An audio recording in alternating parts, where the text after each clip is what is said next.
There's still lipstick on the inside of my jacket collar. It's not mine. It's not even hers. That's the part that keeps playing on loop in my head like some fever dream I can't wake up from.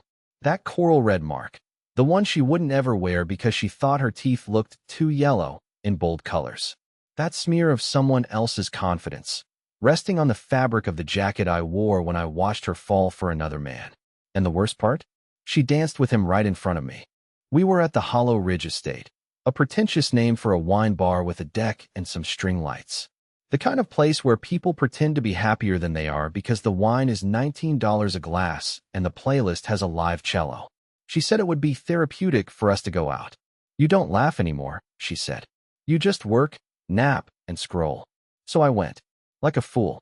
Dressed in the navy blazer she once said made me look unapproachably handsome. We sat in silence for 15 minutes while she scrolled through the event program.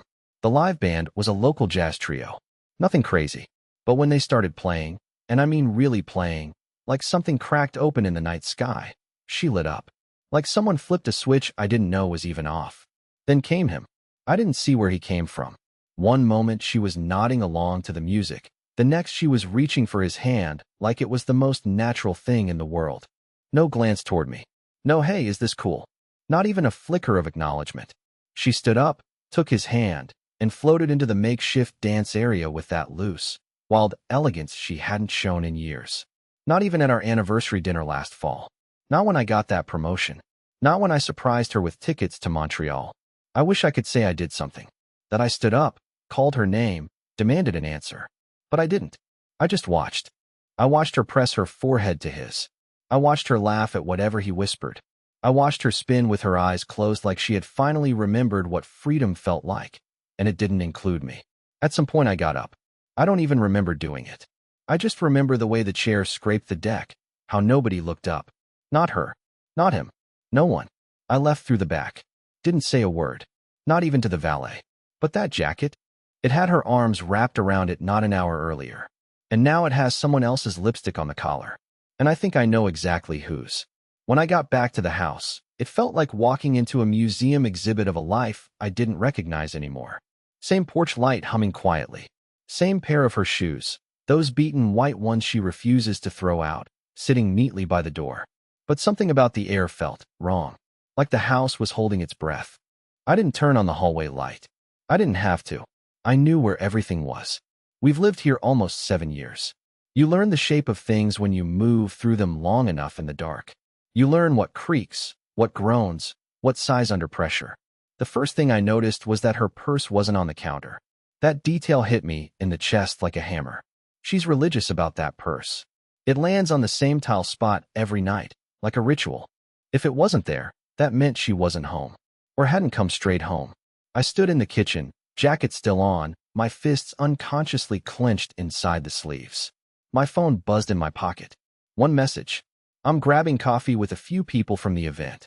Don't wait up, Red Heart. Coffee. At midnight. With a few people. The text didn't even bother naming them. The emoji at the end? That was the cruelest part. She never uses emojis. I once joked she texted like a Russian hacker. Now here she was, tossing out hearts like confetti to soften a lie. I sat down at the table, staring at my phone. I don't know what I was hoping for. Maybe another text saying, just kidding. I'm in the driveway. Come help me carry snacks. Something that made it all a misunderstanding. But no, the screen stayed dark. Eventually, I got up, opened the cabinet above the fridge where we keep the gifts we don't use. Wedding wine, fake cheese boards, those weird tea tins from relatives who don't know our tastes. I reached behind all of that and pulled out a tiny silver box. The voice recorder. She gave it to me as a joke 3 Christmases ago when I was practicing for a presentation at work and kept forgetting my points. For the genius who can calculate voltage drop but forgets his own birthday, she'd said, smiling. Funny how that gift came back tonight. I set it on the table and pressed record. I don't know why. Maybe I needed proof that the moment was real. Maybe I thought if I said it out loud, I'd finally believe it myself. I said, it's 12:46 a.m. She's not home. She's with him. And I know it. God help me, I know it. My voice cracked halfway through. The kind of crack that only happens when your body knows something your brain isn't ready to admit. I sat there in silence after that, just listening to the house creak. the hum of the refrigerator, the occasional car passing down Oakley Street. But no keys in the door, no laughter, no perfume trailing in from the hallway. Nothing. I didn't sleep. I just sat there, arms folded, watching the hallway like something might crawl out of it. At 3:24 a.m., I heard the front door. Soft click. Shoes slipping off. The rustle of a jacket. I didn't move. I wanted to, believe me, I did. But something in me just froze. Then I heard her voice. Humming. She was humming. The same song the band played when she danced with him. And in that moment, I knew. She wasn't just dancing. She was remembering it. She didn't see me sitting in the dark. The hallway lamp was off, and I was back in the kitchen, leaning against the counter, watching her silhouette glide through the living room like a scene on mute. She dropped her coat on the armchair, something she never does, then stood there for a moment, like she was trying to remember if she lived here. Eventually, she walked past me without noticing, straight to the bedroom. I didn't follow. I waited. 5 minutes. Then 10. When I finally walked in, she was curled up on her side of the bed, back facing me, blanket pulled over her shoulder, as if this was any other night. As if the last 5 hours hadn't fractured something between us. She said nothing. I wanted to believe she was asleep. But her breathing was too controlled, soft, deliberate. Like someone trying to seem unconscious. Like a child hiding from a monster by pretending to be dead. I stood there longer than I should have. Then finally, I turned and left the room, shutting the door so quietly it didn't even click. Back in the kitchen, I poured a glass of water just to give my hand something to do. That's when I saw it, her phone. It was sitting on the charger next to the coffee machine. Unlocked. You don't understand. Celine never leaves her phone unlocked. She sets it to auto-lock after 30 seconds. The woman practically whispers her passcode when I'm in the same room. But there it was, glowing like an invitation from the devil. I stared at it for maybe a full minute. I didn't want to touch it. That part of me, the one that still believed in privacy and trust, and what you don't know can't hurt you, tried to stop me. But the other part? The one that watched her sway into another man's arms like I'd died in my sleep 2 years ago. That part picked it up. Messages. Notifications. Nothing stood out. No obvious red flags. But then, near the bottom of the Open Messenger app, I saw it. Tomas // your magic. That was all it said before the preview cut off. I tapped. It opened the full thread. Nothing inappropriate, at least, not explicitly. But everything was too careful. Like someone trying to write an emotional love letter in code. All lowercase. No emojis. Lots of ellipses. Like every message was balancing on the edge of something it wasn't allowed to say. Tomas. When you laughed during that spin, I think I forgot where I was. Tomas. Hope the coffee isn't as bitter as the goodbye. Tomas. You okay? You got quiet in the car. My stomach turned at that last line. In the car. They left together. So much for a few people. And then I saw it. A message she hadn't opened yet. Sent just minutes ago. Tomas. Do you think he noticed? I dropped the phone. Not violently. Just enough that it bounced once on the counter and landed screen down, as if it knew it had shown me too much. Do you think he noticed? I stood there for what felt like years. Long enough for the fridge light to blink. Long enough for the neighbor's dog to bark, pause, then bark again. I suddenly felt very cold. Not just emotionally. Physically. Like the house had decided I didn't belong anymore and started pushing the warmth out of my bones. That night, I didn't sleep in our bed. I grabbed an old throw blanket from the couch and laid down in the guest room we only use when her sister visits. The sheets were stiff. The pillows were the kind that pretend to have memory foam, but really just sink in one sad corner. I stared at the ceiling, and somewhere around 4:30 a.m., I heard her bedroom door creak. Soft footsteps. She stopped outside the guest room. I didn't move. The door didn't open. Instead, she stood there, silent, still, and I swear I heard her phone buzz in her hand. One more message from Tomas. And still, she said nothing. Morning came like an insult. Too bright, too loud, too casual. Birds chirped like the world was untouched. Sunlight poured through the guest room blinds, warming a body that hadn't slept. I lay still, eyes dry, mind churning. I heard the soft clang of a mug in the kitchen, a spoon clinking in ceramic. She was making coffee. I waited, not out of strategy, out of cowardice. Eventually, I got up, splashed water on my face, and stared into the mirror for too long. My reflection looked like someone I used to know. I hadn't shaved. My eyes were swollen. Something in my posture felt off, like my body was quietly recoiling from something it hadn't yet admitted. When I finally walked into the kitchen, she didn't look up. She was scrolling through her phone, slowly stirring her coffee like it was a meditation. She had already changed into yoga pants and a hoodie, as if last night's dress, and everything it symbolized, had been burned in the night. "Morning," she said, her voice light, distant, like she was practicing normalcy on me. I nodded, poured myself a cup, sat across from her in silence. And then, because I had no idea what else to do, I asked the one question I knew she had prepared for.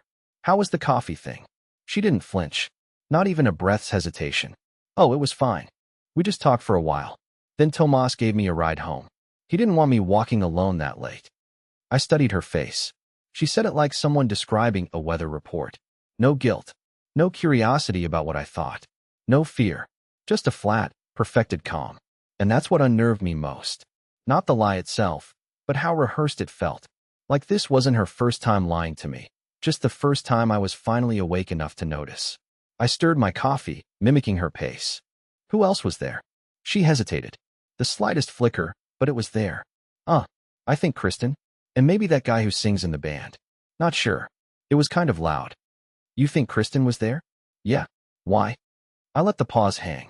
Not long enough to accuse, just long enough for her to start asking herself why I wasn't smiling like usual. She looked up, almost suspicious. "You okay? Did he walk you to the door?" "What? Tomas. Did he walk you up to the house?" She blinked, swallowed. A tiny break in the performance. "No. He dropped me off. Why are you asking me this?" I shrugged, sipped my coffee. She was getting uncomfortable now, tucking her leg under her thigh, avoiding my eyes. "You didn't see me in the kitchen when you got home last night?" She went still. "No. Were you up?" I nodded. "Yeah. Sitting right here." We stared at each other. Her face twitched, barely, but it told me enough. In that silence, we both knew the walls were beginning to shift. I didn't need to accuse her. I didn't even need to raise my voice. The truth was pressing against the glass of our lives, fogging everything up. She looked down at her coffee again. If something's bothering you, just say it." I wanted to. God, I wanted to. But I didn't. Because there was something worse than being lied to, and that was hearing the lie confirmed. Spoken out loud. Sealed. Final. So I shook my head. "I'm fine." And in that moment, I saw something I hadn't expected: disappointment. Not relief. Disappointment. Like she wanted me to call her out. Like some part of her was hoping I'd finally crack open the truth she didn't have the courage to deliver. But I didn't. Not yet. Instead, I finished my coffee, rinsed my mug, and left the kitchen like I had errands to run. In truth, I didn't go anywhere. I sat in my car 2 blocks away and watched the house from the rearview mirror, waiting to see if she would call him the moment I left. She didn't. At least, not while I was watching. But later that day, I noticed something else.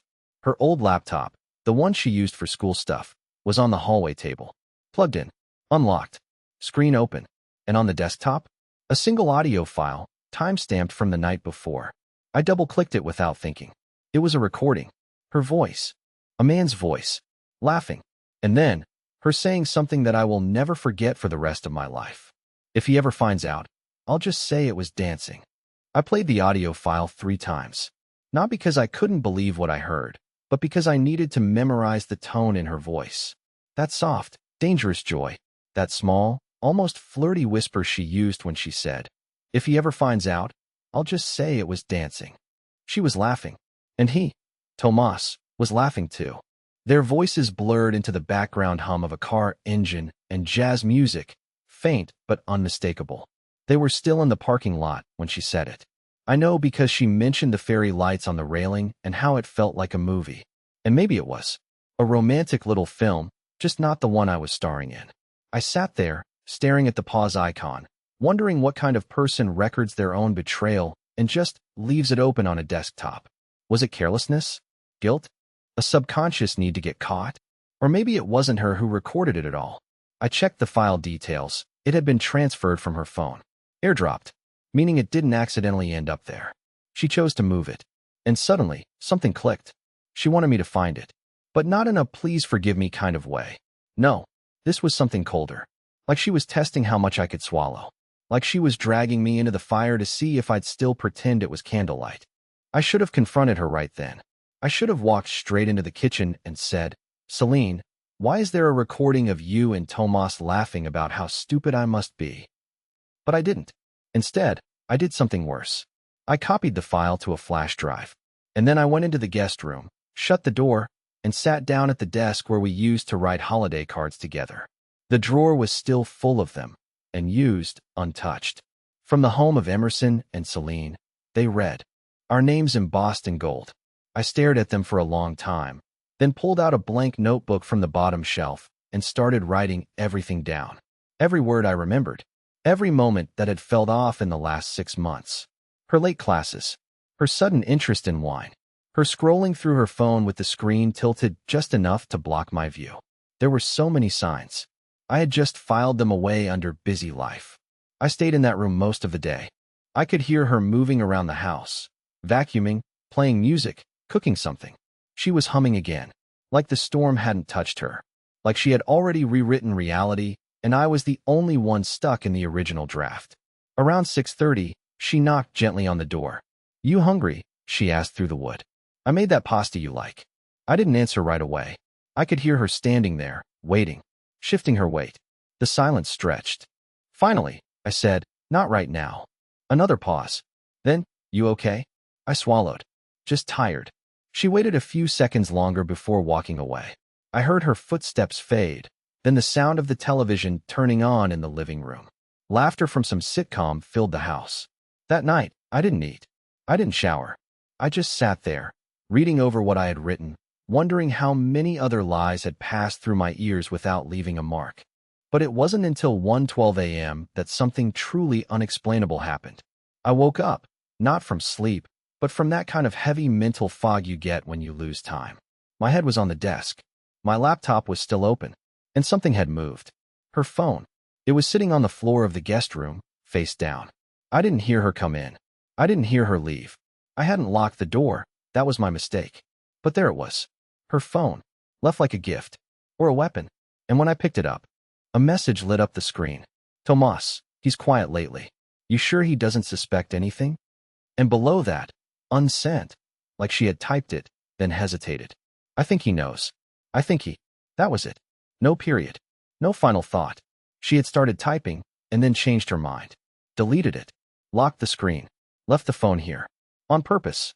Like she wanted me to see that too. And that was the moment I realized something else. Something worse than infidelity or lies, or even emotional betrayal. She wasn't just cheating on me. She was playing with me. The next morning, the phone was gone. Not just moved, gone. No sign of it in the guest room, not on the counter, not in the usual charging spot. And she never mentioned it. Not once. Not a casual, "Hey, did you see my phone in there last night?" Not a hint of concern. Just complete, rehearsed normalcy. Like she had rewritten her memory and was daring me to challenge the new version. I sat across from her at breakfast again. She wore a pale green sweater I hadn't seen in months, the one I bought her for our 4th anniversary. She was suddenly smiling more, touching her coffee mug like it held the answer to something. She even asked how I slept. "Fine," I said. "Did you?" "Yeah. Weird dreams, though. Felt like someone was watching me." She said it without looking at me. I think that's when I stopped playing defense. Because up until that point, I had been reacting, discovering things, collecting clues like some sad little museum curator of my own humiliation. But now, I realized something chilling. She wanted me to know, just not too much. She wanted to keep me off balance, one foot in confusion, the other in hope. That kind of power only works if the other person keeps doubting themselves. So I stopped doubting, and I started testing. I told her I had to go into the office. I don't work weekends. She knows that. But I kissed her forehead, told her not to wait up, and left at 9 a.m. sharp. Then I drove around the corner, parked behind the bakery 2 blocks down. And I waited. For 2 hours, nothing happened. At 11:17, she came out of the house wearing leggings and a hoodie, not unusual. She had a canvas tote bag slung over her shoulder and a coffee in hand. She looked like someone headed to yoga or the farmer's market. I didn't follow her right away. I waited, gave her a head start. Then I pulled out onto the road and kept my distance. She walked 6 blocks, past the rec center, took a left into one of those apartment complexes with no front desk. Just buzzers and doors that all looked the same. She stopped at Building C, looked around once, then rang the buzzer for Unit 4B. He let her in within 5 seconds. Tomas. I didn't need to see his face. Just the outline through the glass. The posture. The way he opened the door like he'd been expecting her all morning. She kissed him. I watched her hands on his chest, and I swear to God, I saw her smile the same exact way she used to when we'd take weekend trips to nowhere and eat diner pancakes at midnight. They vanished inside. I stayed in the car. Not because I couldn't handle what I saw. I'd already imagined worse. I stayed because I wasn't sure if I was witnessing betrayal or a performance. Why buzz him? Why not go in through the side? Why not meet somewhere else entirely? Because she wanted to be seen. By me. And if that was true, if this whole thing wasn't about secrecy, but control, then confronting her wouldn't break the spell. It would complete it. I waited another 20 minutes, then left. Not because I was done, but because I had a better idea. I went home, unlocked the window in the guest room, the one that creaks if you open it more than halfway, and climbed back inside, leaving my car parked blocks away. She came home 2 hours later, slammed the door, loud, purposeful, tossed her tote bag on the couch and sighed dramatically, like someone who had just survived a long line at a grocery store instead of whatever she'd actually done. I heard her shuffle around the kitchen, opening drawers. At one point she said, "Emerson?" But not with any real concern. Just enough to say she asked. I didn't answer. She called my name again, louder this time. Still, I didn't answer. That's when she walked down the hall, checked the bedroom, the bathroom, finally, the guest room. I was standing behind the door. She opened it slowly. Empty room. Window cracked. And in that moment, I saw something flash across her face. Not confusion, not guilt. Fear. Just for a second. But it was there. Her breathing changed. Her hands curled slightly. She stepped inside like someone walking into a trap they forgot they built. She checked under the desk, the closet, even behind the curtain. And then she smiled. That same dangerous smile from the dance. The same one from the voice recording. She shut the door gently, stood in the hallway for a moment, and whispered something I wasn't meant to hear. I don't know who it was for, but I heard it, clear as glass. "You're not as clever as you think." And that's when I knew. She wasn't hiding an affair. She was hiding a game, and I had just stepped onto her board. The worst part about being paranoid is when you start being right. It was around 3 a.m., the night after she whispered that line. "You're not as clever as you think." I lay in the guest bed, staring at the ceiling, trying to figure out how far down this thing went. Because it wasn't just betrayal anymore. That was simple. That was emotional. This was something else. This was orchestration. Celine hadn't just cheated. She'd built an atmosphere.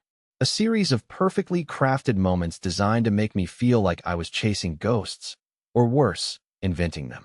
And the more I unraveled, the less I trusted my own grip on the facts. So I stopped thinking like a husband, and started thinking like a detective. If she was bold enough to leave the phone in my room, and stupid enough to buzz herself into Tomas's apartment, then it meant she believed one of two things. Either I didn't have the spine to act, or I didn't have the full picture. And if it was the second one, if she was banking on me not knowing everything, then the only way to level the field was to make Tomas visible. I started with the basics. Open records, social media, any digital breadcrumb I could find. At first, Tomas looked like your average mid-tier finance guy.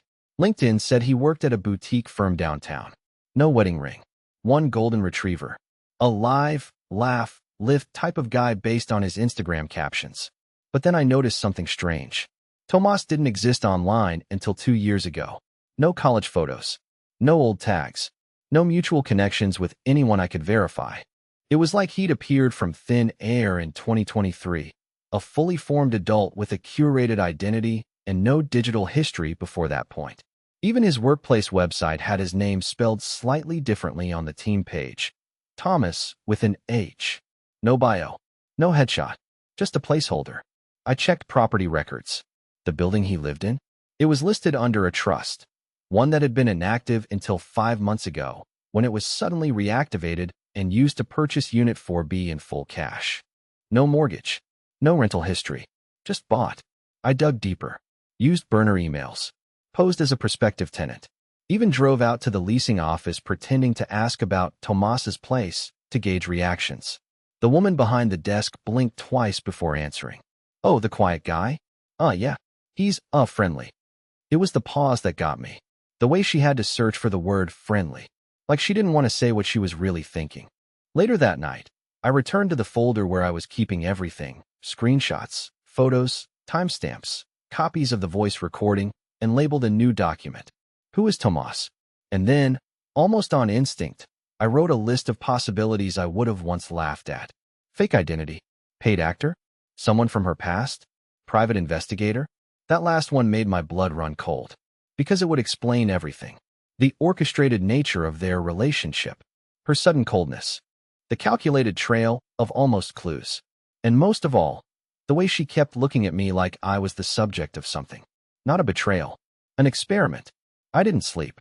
I sat at my desk all night, flipping back and forth between her social media and his, looking for any connection that predated the last 6 months.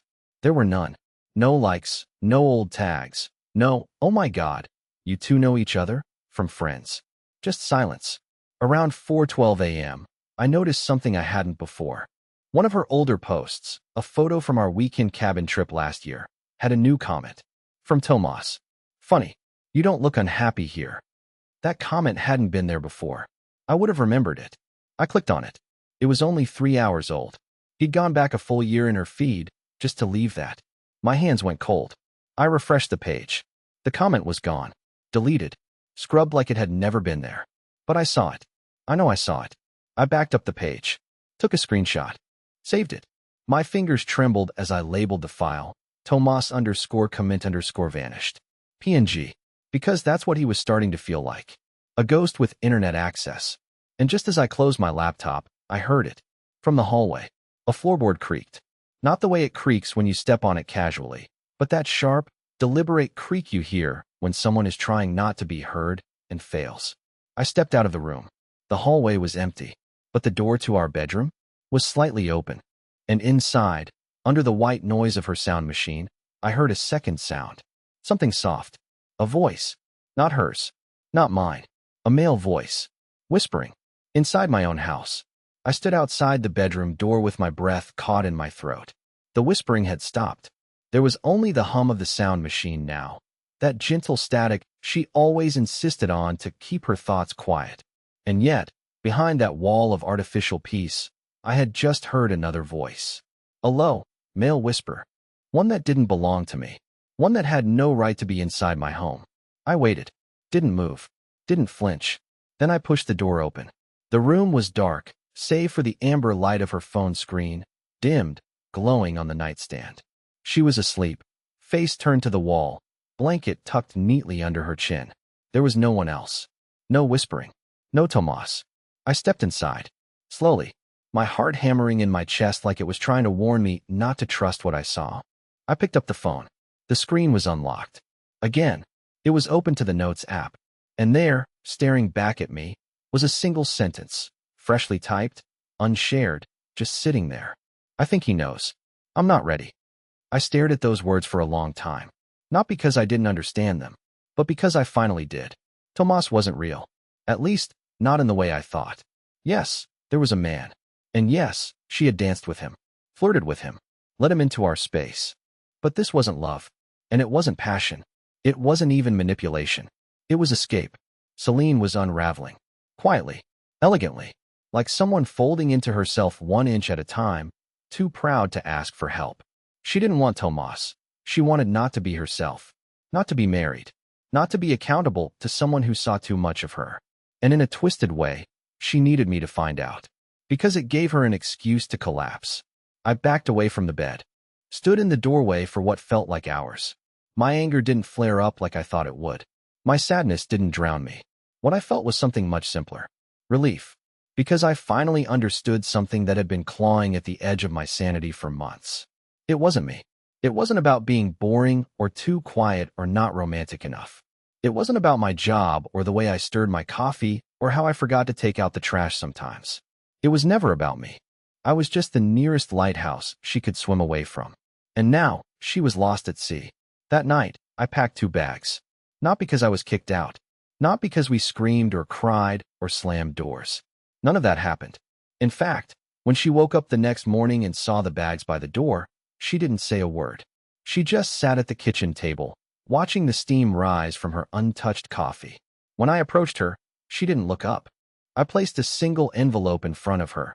No letter, no insults, no confessions. Just the flash drive with the voice recording and a note that said, "I forgive you. Please forgive yourself someday." She cried. I didn't. I walked out the front door without looking back. And for the first time in nearly a year, I felt clean. That was 6 months ago. Now I live 2 towns over, in a small apartment above a bookstore. I work fewer hours. I go for long walks. I've started writing again. Nothing serious, just little essays about grief and grace, and what it means to start over when your narrative burns to the ground. I haven't heard from Celine. I hope she's okay. I hope she's healing. And if she ever stumbles across this story and recognizes it as hers, I hope she knows this. She didn't break me. She set me free.